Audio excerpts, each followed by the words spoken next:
Ji-hoon Kim sat in the back row of the Grand Assembly Hall, his pencil moving quietly across the pages of his worn notebook. Around him, beings from across the galaxy filled the massive chamber. Some had scales that shimmered like oil on water. Others floated in containers of glowing liquid. A few were so large they had to watch from viewing platforms outside. Ji-hoon barely noticed them. His attention was fixed on the ancient murals covering the walls. The walls told stories from 50,000 years ago. Ji-hoon could read the symbols, though most of the galaxy had forgotten their meaning. He sketched carefully, noting how the patterns repeated every seventh panel.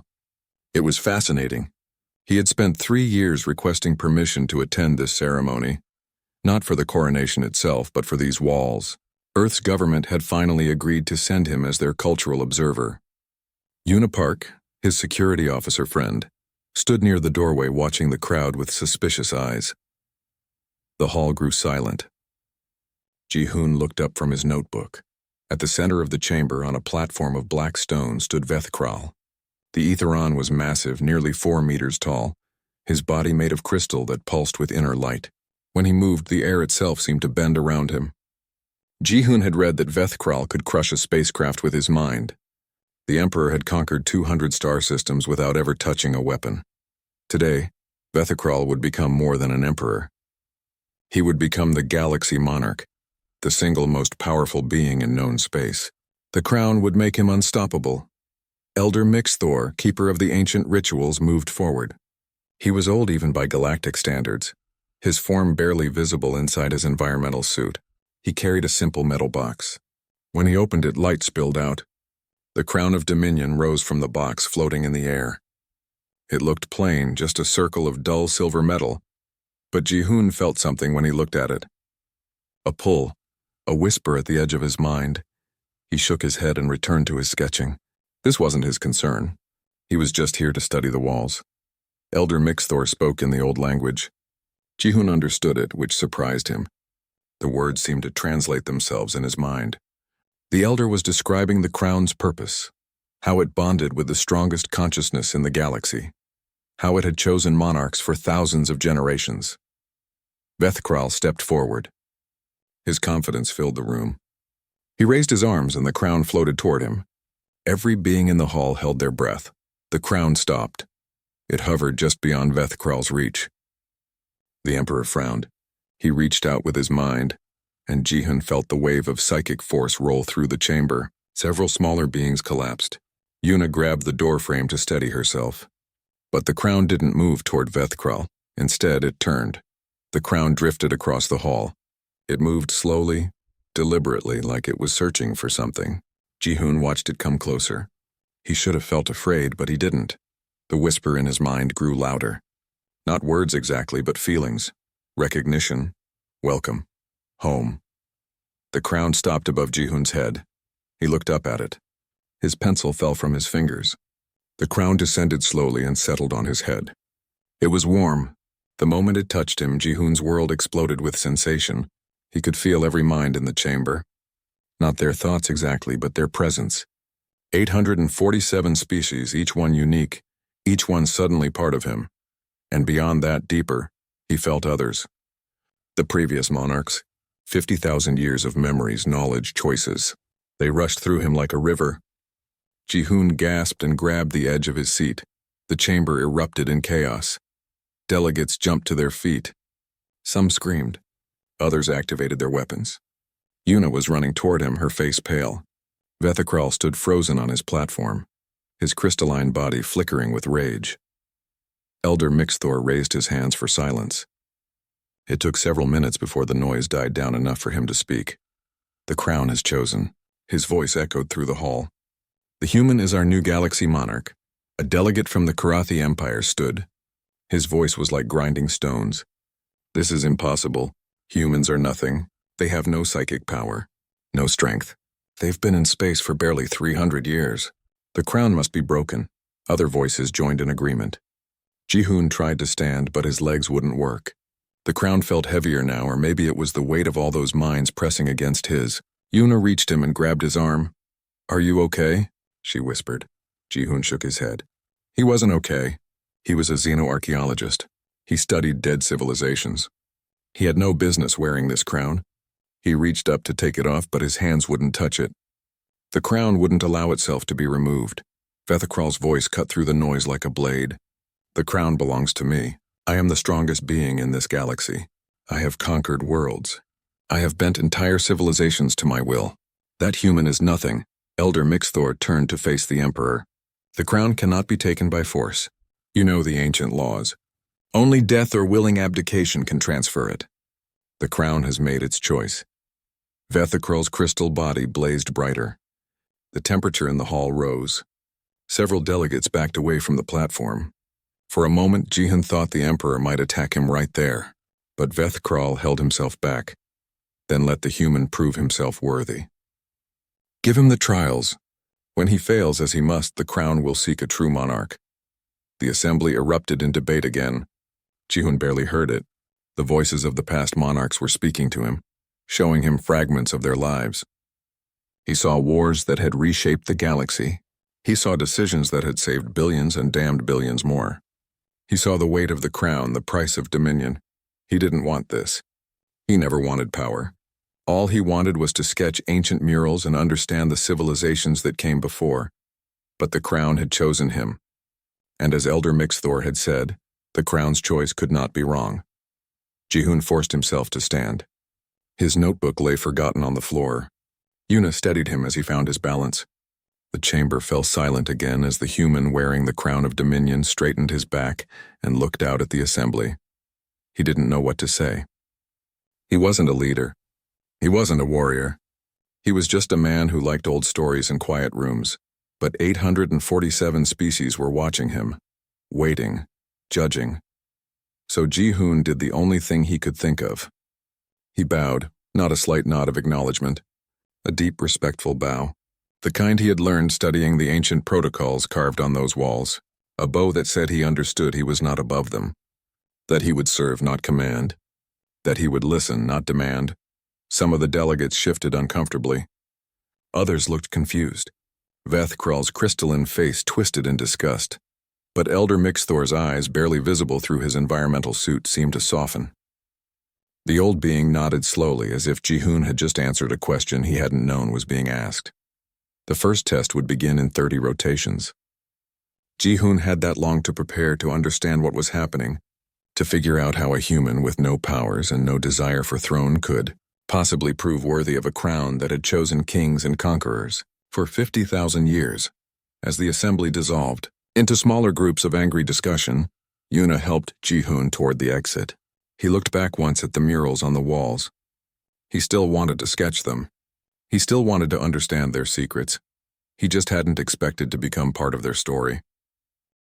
The human quarters on Proxima Tertius were small and plain. Jihun sat on the edge of his bed staring at his hands. The crown of dominion rested on his head, impossible to remove. He had tried everything. It simply wouldn't come off. Yuna paced back and forth across the room. She had been quiet since they left the assembly hall, but now the words burst out of her. This is insane. You're a scientist. You study old buildings and dead languages. How can they expect you to rule the galaxy? They don't, Jihun said quietly. They expect me to fail. A knock at the door interrupted them. Do Yunli entered looking exhausted. Earth's senior diplomat had arrived on the fastest ship available. His gray hair was messy and his formal clothes were wrinkled. He had probably not slept during the entire journey. I've been in meetings for 6 hours, Do-hyun said, sitting down heavily. It's worse than we thought. Half the galaxy wants to ignore the crown's choice. The other half wants to use this situation for political advantage. And Vethikral is organizing opposition behind the scenes. What about the trials? Jihun asked. Do-hyun pulled out a data tablet. The Galactic Assembly has agreed to the trials. 3 tests designed for beings with immense power. They've given you 30 rotations to prepare. If you fail any trial, you must abdicate. If you pass all 3, they'll accept you as monarch. And if I just take the crown off and walk away? Jihun touched the metal on his head. If I abdicate now? The room went silent.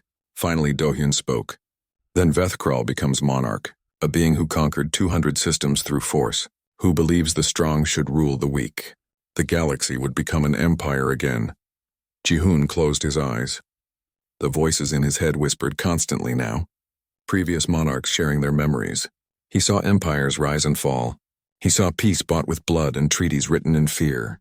Every choice a monarch made affected billions of lives. Another knock. This time it was Hana Choi, Earth's best scientist for alien technology. She carried several scanning devices and looked excited despite the late hour. "I've been studying the crown remotely," she said, setting up her equipment. "It's incredible. The technology is beyond anything we understand. It's not just metal. It's somehow alive, connected to something vast. May I scan you?" Ji-hoon nodded. Hana moved around him with her devices. Green light washed over him. Numbers and symbols scrolled across her displays. "Fascinating," she murmured. "The crown is integrated with your neural patterns now. It's learning how you think. But it's also teaching you. See these readings? Your brain activity has increased dramatically. You're processing information at rates that should be impossible for a human. Can you remove it?" Yuna asked. Hana shook her head. "Not without killing him. The bond is complete. The crown has chosen Ji-hoon specifically. I don't think it's random. It must have detected something in him. Like what?" Ji-hoon asked. "I'm not special. I'm not the smartest human. Not the strongest. Not the most important. I just study old things." Before anyone could answer, Elder Mixthor appeared at the door. His arrival surprised everyone. The ancient being rarely left the ceremonial chambers. "May I speak with the monarch alone?" His voice was thin but firm. The others left reluctantly. Yuna gave Ji-hoon a worried look before closing the door. Elder Mixthor moved slowly to a chair and sat down. Through his environmental suit, Ji-hoon could barely see his form. The elder was from a species that had evolved in conditions toxic to most other life. "You have questions," Mixthor said. "It wasn't a question. Why me?" Ji-hoon asked. "I'm nobody. Why would the crown choose me over Vethkrul or any of the other powerful beings in the galaxy?" The elder was quiet for a long moment. "I have kept the crown rituals for 3,000 years. I have seen 7 monarchs crowned. The crown has never chosen wrong. But I confess I do not understand its choice this time." "That's not very reassuring," Ji-hoon said. "The crown looks for something specific." Mixthor continued. "Not power. Power is common in the galaxy. It looks for the quality the galaxy needs most at that moment in history. For 50,000 years it has chosen warriors and conquerors because the galaxy needed unification through strength. And now it has chosen you, a scholar, a human who studies the past rather than conquers the future. Perhaps that tells us something about what comes next." Ji-hoon felt the weight of those words. The voices in his head grew louder, showing him images, wars, rebellions, systems burning. The galaxy had been unified by force for so long. Was it time for something different? "I don't know how to be a king," he admitted. "None of them did at first," Mixthor said. "The crown will teach you what you need to know, but you must listen to it, and you must survive the trials. They are designed to test the qualities monarchs have always needed. You will need to find your own way through them." After the elder left, Ji-hoon lay down on his bed. He didn't sleep. The crown wouldn't let him. Instead, it showed him memories. The first trial would test leadership through the command of the astral fleet. 10,000 warships. Billions of crew members from hundreds of species. He would need to coordinate them in a simulated battle. Every previous candidate had used psychic power to link directly with the fleet commanders.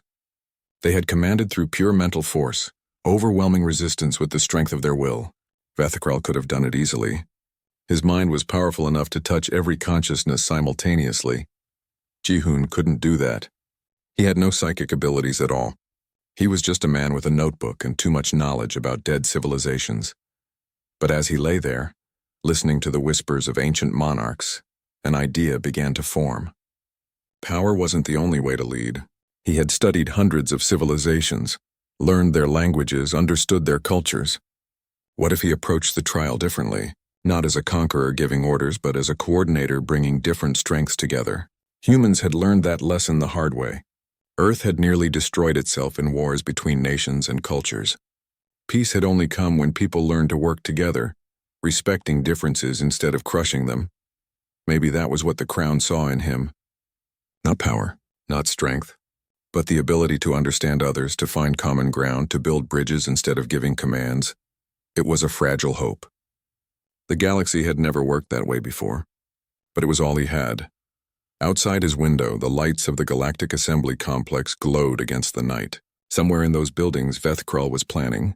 The Emperor would not accept this defeat. He would watch the trials carefully, waiting for Ji-hoon to fail. And when he did, Vethkrul would take what he believed was rightfully his. Ji-hoon touched the crown on his head. It felt warmer now, almost comfortable. The voices had quieted to a soft murmur. Tomorrow his real test would begin. He had 30 rotations to prepare for trials designed for beings far more powerful than any human. The command arena was the largest simulation facility in the galaxy. Ji-hoon stood at its center, surrounded by holographic displays showing 10,000 warships. Each display represented a different fleet, a different species, a different way of thinking about combat. The weight of it pressed down on him. Minji Song stood beside him. Earth had sent their best tactical advisor, a former fleet commander with sharp eyes and steady hands. She had spent the last 20 rotations drilling Ji-hoon on basic military strategy. It wasn't enough. They both knew it. Remember, Minji said quietly. You can't think like they do. Don't try to control everything. Find the patterns. Build the framework. The trial began. Enemy forces appeared on the displays. Thousands of hostile ships moving in complex formations.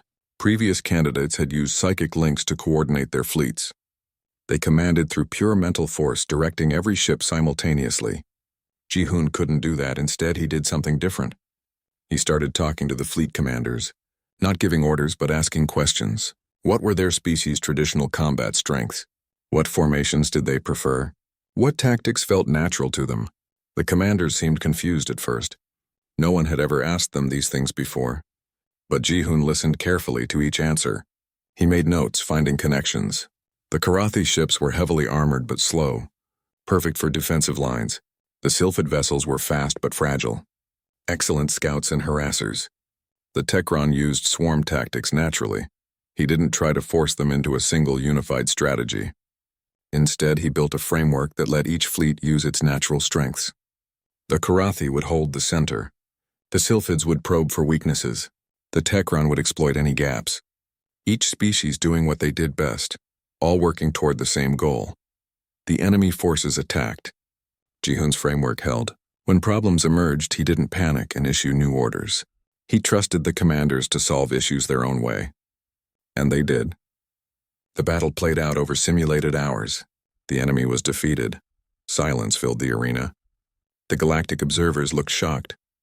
Vethkrul's crystalline face showed no expression, but his body flickered with suppressed anger. Elder Mixthor stepped forward.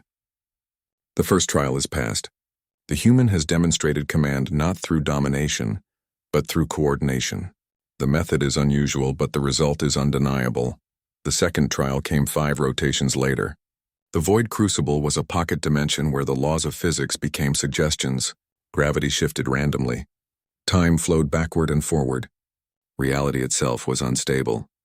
Most candidates survived through sheer power, using their abilities to force stability around themselves. Ji-hoon watched others attempt the trial. A massive warrior from the Gorath Collective used physical strength to anchor himself. A psychic from the Mind Collective created bubbles of stable reality. Both succeeded, but barely. When Ji-hoon's turn came, Hana and Taejin Han, a brilliant young engineer, had given him what help they could. They had studied the Crucible's patterns and found something interesting. The chaos wasn't random. It followed mathematical sequences, the same sequences Ji-hoon had seen in ancient texts. He entered the Crucible. Immediately, gravity disappeared.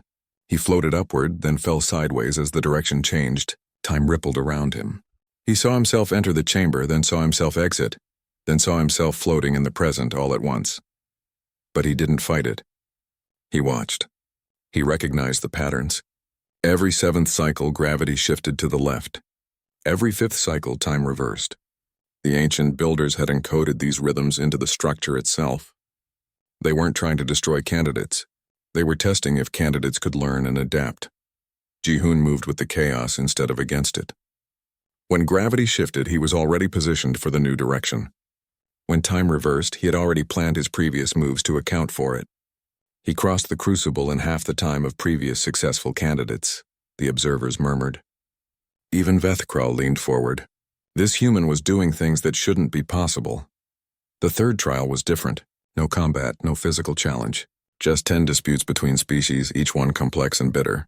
Previous monarchs had judged these through authority, imposing solutions by the weight of their power. The first dispute involved mining rights to an asteroid belt. Two species claimed it. Both had valid historical arguments. Both needed the resources. Previous candidates had simply awarded the belt to whichever species seemed more powerful or more useful to them. Ji-hoon listened to both sides. He asked questions. What did each species really need? Not what they were demanding, but what they actually required for survival. It turned out one species needed specific rare metals. The other needed ice for water.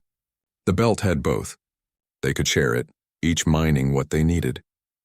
Neither side was completely happy, but both agreed the solution was fair. Ji-hoon moved to the next dispute, a border conflict. Then a trade disagreement, then a cultural offense. One by one, he worked through them. He didn't impose solutions. He found them, hidden in the details both sides had been too angry to see. For the 10th dispute, he was given an impossible case. Two species who had been enemies for 3,000 years. No previous monarch had resolved their conflict. Most had just separated them by force. Ji-hoon spent 2 full rotations listening to their grievances. The list of offenses went back millennia. Each side had committed atrocities. Each side had suffered them. The pain was real. The anger was justified. He couldn't fix 3,000 years of hatred. But he could offer something different. He proposed a joint memorial project. Both species would work together to document their shared history, including all the terrible things they had done to each other. Not to forget, not to forgive, but to acknowledge. To see each other as real beings who had suffered. It wasn't peace, but it was a beginning. And sometimes that was all you could hope for. Elder Mixthor announced the results before the full Galactic Assembly. The human Ji-hoon Kim has passed all 3 trials. His methods were unprecedented. He used understanding where others used force. He adapted where others imposed. He listened where others commanded. The assembly chamber filled with noise. Some delegates cheered. Others protested. Fethkral remained silent, his crystalline body dark. According to ancient law, Mixthor continued, the trials are passed. Ji-hoon Kim is confirmed as Galaxy Monarch. Ji-hoon stood in the center of the chamber, the crown of dominion on his head. He still didn't feel like a king, but he had proven something important. Power wasn't the only way to lead. Maybe it wasn't even the best way. Humanity had learned that lesson through centuries of war and peace. They had nearly destroyed themselves before discovering that cooperation was stronger than conquest, that listening was more powerful than commanding, that understanding your enemy was the first step toward not needing enemies at all. The galaxy had never worked that way. It had always been ruled by force. But the crown had chosen Ji-hoon, and if the crown was never wrong, then maybe the galaxy was ready for something different. Yuna found him after the ceremony. She looked proud and worried at the same time. You did it, she said, but you know this isn't over. Fethkral won't accept this, Ji-hoon nodded. He could feel it too. The Emperor's rage was a cold thing, patient and calculating. Fethkral had waited 800 years for this coronation. He wouldn't give up just because a human had passed some trials. The crown whispered to him, showing memories of previous monarchs who had faced rivals. Most had crushed their opposition quickly and brutally. That was how you maintained power in a galaxy that respected only strength. But Ji-hoon was starting to understand something. The crown didn't just give him knowledge. It was also learning from him. Every choice he made taught it something new. Every time he chose listening over commanding, understanding over forcing, the crown's whispers changed slightly. Maybe that was why it had chosen him. Not because he was strong, but because he could teach it a different kind of strength. Outside the assembly building, the galaxy's representatives were leaving. Some still looked angry. Others seemed thoughtful. A few even looked hopeful. Change was coming to the galaxy, whether anyone was ready for it or not. 3 months after the trials, the first crisis began. A border dispute between the Karathi Empire and the Sylphid Federation turned violent.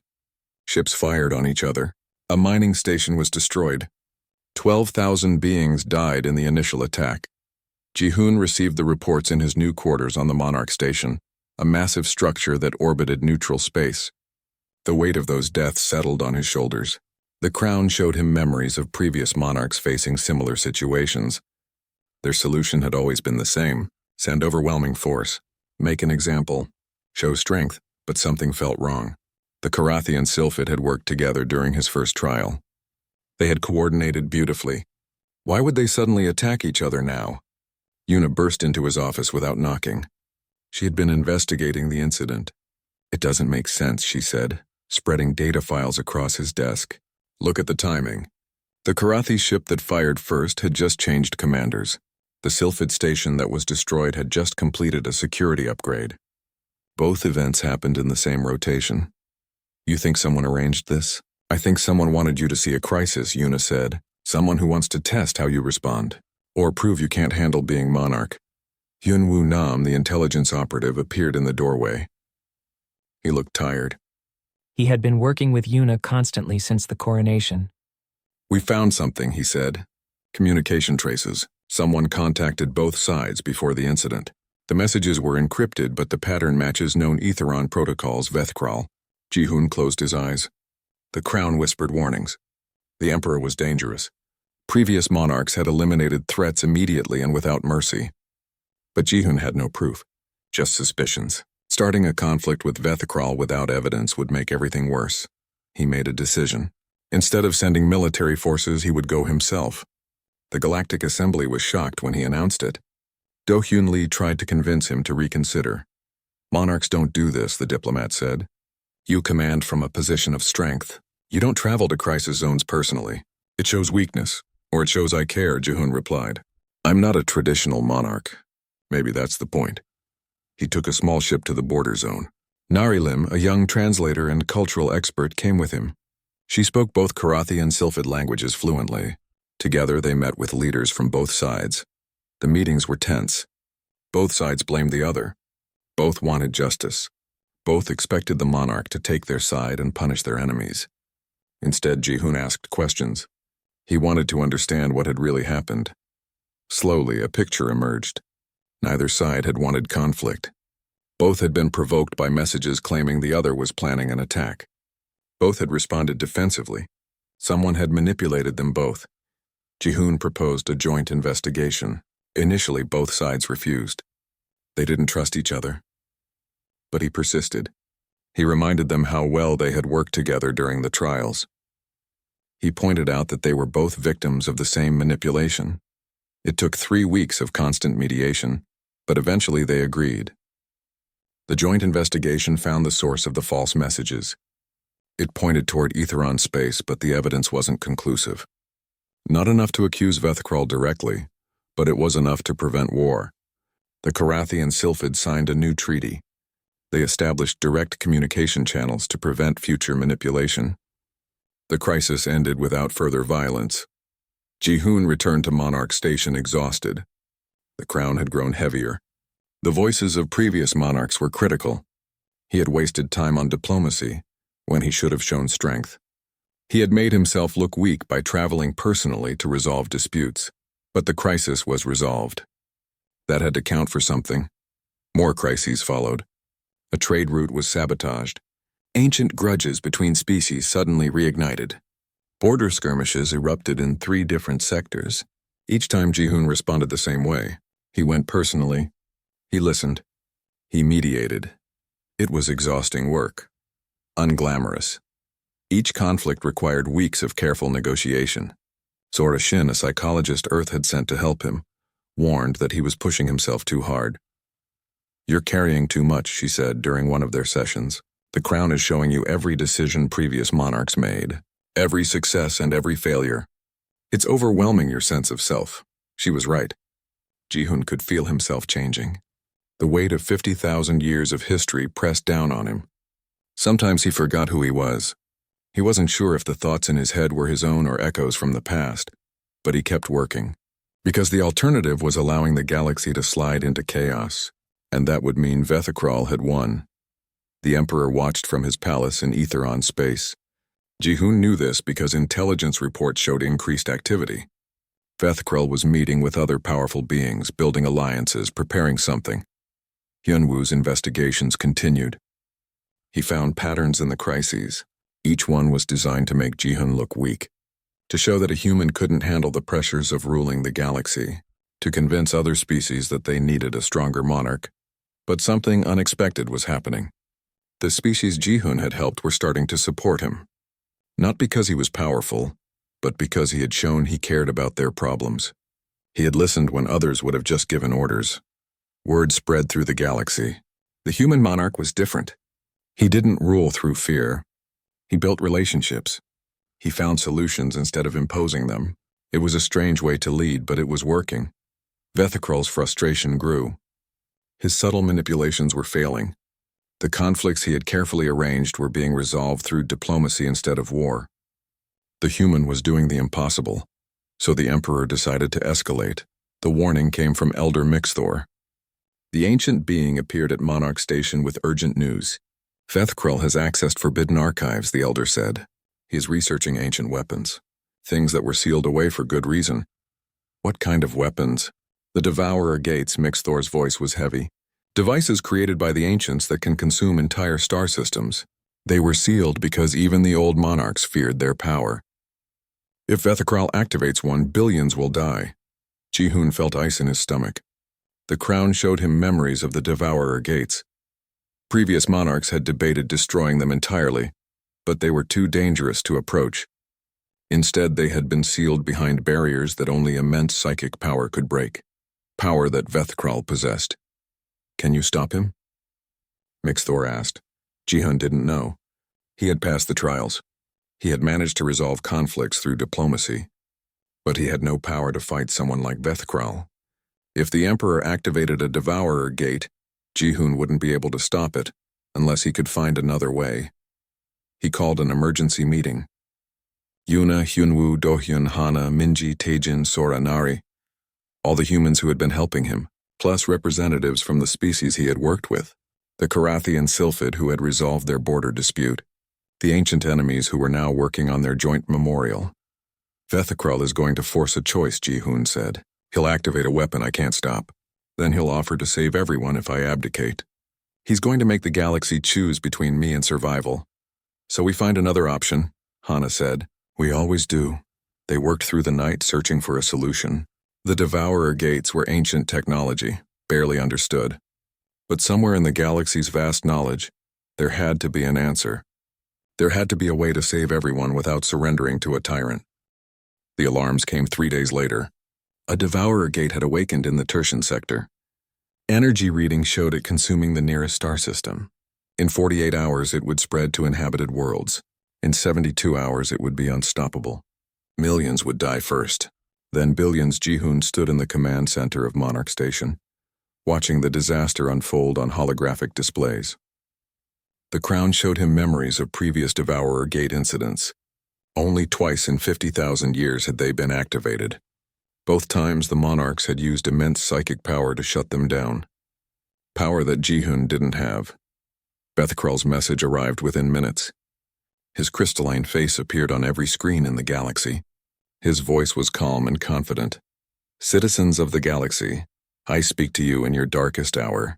A Devourer Gate threatens to consume millions of lives. I have the power to close it. But I will not act while an unworthy being wears the crown of dominion. The human must abdicate. Return the crown to its rightful owner, and I will save you. Refuse, and you will watch your worlds burn. The Galactic Assembly convened in emergency session. Delegates shouted at each other. The vote was clear. Jihun must step down. Millions of lives were more important than one monarch's pride. Dohyun found Jihun alone in his quarters. The diplomat looked old and tired. They're right, you know, he said quietly. You can't let millions die to keep your throne. It's not about the throne, Jihun replied. If I give Vethikral the crown, he becomes unstoppable. He'll rule through fear. Everything we've built, all the relationships and trust will be destroyed. The galaxy will go back to being ruled by force. Better than everyone dying, Dohyun said, was it? Jihun wasn't sure anymore. The crown weighed heavily on his head. The voices of past monarchs were arguing among themselves. Some said he should sacrifice himself. Others said he should fight. None of them agreed. Sunho Bei, the physicist, burst into the room without knocking. His eyes were wild with lack of sleep. I found something, he said, spreading data files everywhere. The Devourer Gate can be closed without psychic power, but it requires a coordinated energy discharge from multiple sources. Thousands of ships all firing at precise intervals. The timing has to be perfect. The pattern has to be exact. How many ships? Ji-hoon asked. At least 5,000. All different classes. The diversity is actually required for the energy pattern. But the coordination, Ji-hoon, it's insane. Every ship needs to fire at exactly the right moment, adjusted for their distance and capabilities. One mistake and the whole thing fails. The gate grows stronger instead of weaker. Do-hyun shook his head. It's impossible. No one can coordinate that many ships that precisely. That's why previous monarchs used psychic power. They could link directly with every ship simultaneously. But Ji-hoon remembered the first trial. The command of the astral fleet. He had coordinated 10,000 ships without psychic power. Not by controlling them, but by giving each fleet the framework to use their own strengths. Could he do it again, on a larger scale, with lives hanging in the balance? He made his decision. He opened a channel to the entire galaxy. His face appeared on every screen right beside Vethkral's waiting image. I will not abdicate, Ji-hoon said. His voice was steadier than he felt. But I also will not let millions die. There is another way to close the Devourer Gate. It requires thousands of ships working together in perfect coordination. No single being can do it alone, no matter how powerful. But together we can. Vethkral's laughter echoed through the transmission. You're a fool, human. You offer an impossible solution. Species that have been enemies for centuries working together in perfect harmony. It will fail. And when it does, you will have killed them yourself. Maybe, Ji-hoon admitted. But I have to try.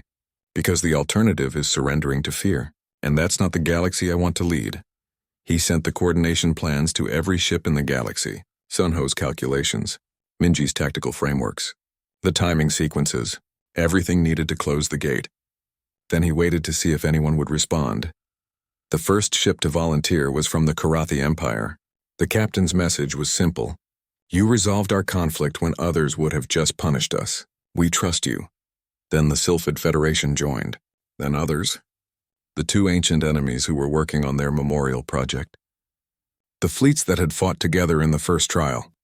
Species that Ji-hoon had helped resolve disputes. One by one, ships began moving toward the Tertian sector. Yoonji Ko, a young pilot, volunteered to lead the closest wing of ships. Her vessel was small and fast. She would have to get dangerously close to the gate's event horizon. She didn't hesitate. Within 12 hours, 5,000 ships had assembled. 847 species, most of whom had never worked together before. Some were ancient enemies. Many had fought wars against each other. But they were here, willing to try. Ji-hoon took command from Monarch Station. The Crown helped him coordinate, showing him patterns and connections. But he didn't try to control every ship. Instead, he did what he had always done. He gave them a framework and trusted them to execute it. The Devourer Gate pulsed with energy, consuming the last of the uninhabited star system. Soon it would reach populated worlds. They had one chance, one perfect moment when all 5,000 ships fired together in the precise pattern that would overload the gate's mechanisms. All ships, this is Monarch Command. Ji-hoon's voice was calm. You know your positions. You know your timing. Trust your crews. Trust each other. On my mark, the seconds counted down. Ji-hoon watched 5,000 different displays, each showing a different ship's status. His heart pounded. If this failed, millions would die, and it would be his fault for trying something impossible. But he had to believe. The galaxy had responded. They had trusted him. They were here ready to work together despite their differences in history. Mark, Ji-hoon said, 5,000 ships fired as one. Energy beams of different colors and frequencies converged on the Devourer Gate. The pattern was perfect. Every ship hitting their mark at exactly the right moment, adjusted for their position and capabilities. The gate's energy field flickered. For a moment, nothing happened. Then the convergence point reached critical mass. The gate's mechanisms, designed to grow stronger from single powerful sources, couldn't process the diverse coordinated energy. It overloaded. The Devourer Gate collapsed. The energy dissipated harmlessly into space. The star system stabilized. The crisis was over. Silence filled Monarch Station's command center. Then someone started cheering. Others joined in. Within minutes, celebrations erupted across the galaxy. They had done the impossible. Not through the power of one, but through the unity of many. Vethkral's image disappeared from the galaxy's screens. His plan had failed. More than that, he had been exposed. The evidence Hyunwoo and Yuna had gathered, combined with the Emperor's desperate gambit, proved his guilt beyond question. The Aetheron was arrested by his own people. The crystalline Emperor who had conquered 200 systems was brought before the Galactic Assembly in chains. Everyone expected execution or eternal exile, but Ji-hoon made another unexpected choice. "You tried to destroy what we're building," Ji-hoon said to Vethkral. "You wanted to rule through fear. But I'm offering you something different. A choice. You have conquered many systems. You know how to govern. Help those systems transition to self-governance. Teach them to stand on their own. Undo the damage you caused," the assembly gasped. Vethkral's crystalline face showed confusion, then anger, then something else. Something that might have been shame. "Why?" the Emperor asked. "Why show me mercy? I tried to kill millions. I tried to take your throne because execution solves nothing," Ji-hoon said. "Because you can still choose to be better. Because the galaxy needs to learn that power isn't about domination. It's about growth, about change, about choosing differently." Vethkral was silent for a long time. Finally, he bowed his head. "I accept," he said quietly. Elder Mixthor approached Ji-hoon after the judgment. The ancient being moved slowly, but there was something like satisfaction in his manner. "You have shown the galaxy something new," Mixthor said. "For 50,000 years, the crown chose beings of great power, warriors who could conquer and unify through strength. But the age of conquest had reached its end. The galaxy needed a different kind of leader, someone who could build bridges instead of empires," Ji-hoon said, understanding finally clicking into place. "Yes, someone who learned these lessons from a divided world. A species that nearly destroyed itself before discovering cooperation. The crown chose correctly. It always does." Ji-hoon touched the crown on his head. It felt lighter now. The voices of previous monarchs had quieted. They were learning from him, just as he had learned from them. Together, they were creating something new. Yuna found him on the observation deck of Monarch Station. She stood beside him, looking out at the stars. "You did it," she said. "You actually did it. We did it," Ji-hoon corrected. 5,000 ships, 847 species, all working together. That's what saved the galaxy. "Not me, but you showed them it was possible," Yuna said. "You never tried to rule them. You just helped them work together. That was humanity's gift to the galaxy," Ji-hoon realized. Not superior technology, not physical strength, not psychic powers. Just the hard-won knowledge that cooperation was stronger than conquest. "Aurar,"